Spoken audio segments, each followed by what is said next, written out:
मैं रोती रही पर वो करता रहा। स्कूल में मैं काफी शर्मीली हुआ करती थी। पढ़ने में ठीक ठाक, आंखों पर चश्मे के साथ बालों में तेल हुआ करता था और घुटने से भी नीचे तक स्कर्ट पहनती थी। पर जैसे ही मैंने 10वीं पास की, मेरा चश्मा लेंस में बदल गया, स्कर्ट शॉर्ट हो गई और बाल ट्रिम्मा हो गए। 12वीं तक आते आते मैं स्कूल में काफी पॉपुलर हो चुकी थी।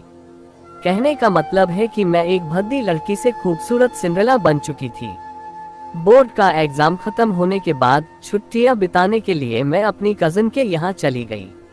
एक दिन जब हम अपनी गाड़ी से जा रहे थे, तब रोड पर मेरी विंडो के सामने एक गाड़ी का शीशा धीरे धीरे उतरा। उसमें एक लड़का बैठा हुआ था जो लगातार मेरी ओर घूरे जा रहा था। जब अज्ञात नंबर से फोन आया, छुट्टियां खत्म हुई और मेरा रिजल्ट निकला, तभी मुझे एक अज्ञात नंबर से फोन आया। मुझे बताया कि ये लड़का मुझसे कितना प्यार करता है। जैसे जैसे मैं ये शब्द सुन रही थी, मेरे दिमाग में उसी लड़के का चेहरा घूम रहा था जो मुझे उस दिन अपनी गाड़ी के शीशे से घूर रहा था। यह वही लड़का था जो अपनी कैसेनोवा इमेज के लिए जाना जाता है। मैंने डेटिंग करने की सोची। मैं एक सिंपल और वजिन लड़की थी। मैंने सोचा कि मुझे इस लड़के के साथ डेटिंग करनी चाहिए और इसे बदलने की कोशिश करनी चाहिए। मुझे उससे प्यार हो गया। हमने मिलना जुलना शुरू कर दिया और यह मुझे अच्छा लगने लगा। मुझे लगा कि इस लड़के के बारे में जो लोग बोलते हैं वह एकदम गलत है। जब उसने पूछा, क्या तुम वजिन हो? कुछ दिन बीत जाने के बाद इसने मुझसे पूछा, क्या तुम वजिन हो? मैंने हाँ बोला। उसने कहा, मैं नहीं मानता क्योंकि तुम सारी लड़कियां हर वक्त यही बोलती हो। मैंने बोला हाँ। मैंने बोला, ठीक है, कोई जरूरत नहीं है भरोसा करने की, शादी के बाद तुम्हें खुद ही पता चल जाएगा। और वो मुस्कुरा दिया। कुछ दिनों के बाद मुझे उसका कॉल आया क्योंकि दूसरे दिन वैलेंटाइंस डे था और वह पूरा दिन मेरे साथ ही बिताना चाहता था। वह इतना ज्यादा एक्साइटेड था कि इस बात से मुझे पूरी रात नींद नहीं आई। दूसरे दिन वैलेंटाइंस डे था। अगली सुबह मैं अच्छी तरह से तैयार हुई। हाथों में कार्ड लिए लिए मैं उसी रोड पर खड़ी थी जहां हमने पहली बार एक दूसरे को देखा था। उसने अपनी कार रोकी, मुझे फूल दिए और मेरे माथे को चूम कर बोला, आई लव यू। दोस्त के घर पर एक स्पेशल प्लान बनाया। रास्ते में मैंने उससे पूछा कि हम कहाँ जा रहे हैं। तब उसने कहा कि उसने मेरे लिए अपने दोस्त के घर पर एक स्पेशल प्लान बनाया है। देखते ही देखते हम एक बड़े से बंगले में पहुँचे।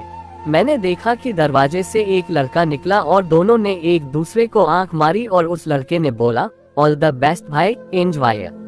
वह मुझे फूलों से सजे हुए रूम के अंदर ले गया और किस करने लगा।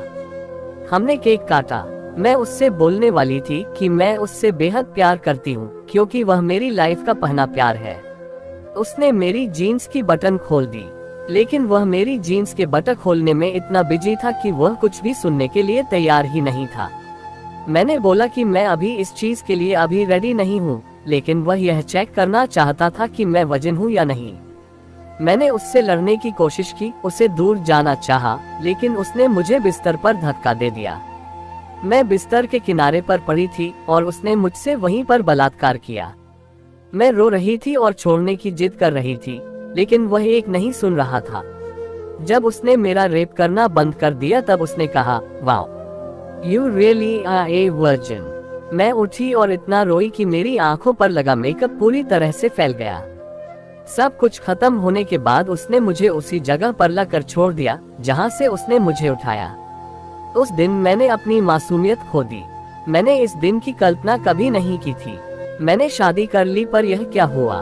कुछ सालों के बाद मैंने जिस इंसान से शादी की जिसकी पहले ही शादी हो चुकी थी, लेकिन मेरे से यह बात छुपाई गई। मेरे लिए यह फिर से एक रेप जैसा अनुभव था। इस बार मुझे इमोशनली रेप किया गया था क्योंकि इस बार मैंने खुद को पूरी तरह से इसके हाथों में सौंप दिया था। मेरे से हुआ इमोशनली रेप। मेरा पति मेरी बिना इच्छा के मेरे साथ सेक्स करता था। अब मैंने डिवोर्स ले रखा है। लेने का भी मैं ये सोचती रहती हूँ कि आखिर मेरी गलती क्या थी। मैंने सब कुछ अपने प्यार को दे दिया और फिर भी मेरा बार बार रेप होता रहा। अगर इस कहानी ने आपके मन को पिघला दिया हो तो इसे शेयर करना ना भूलें।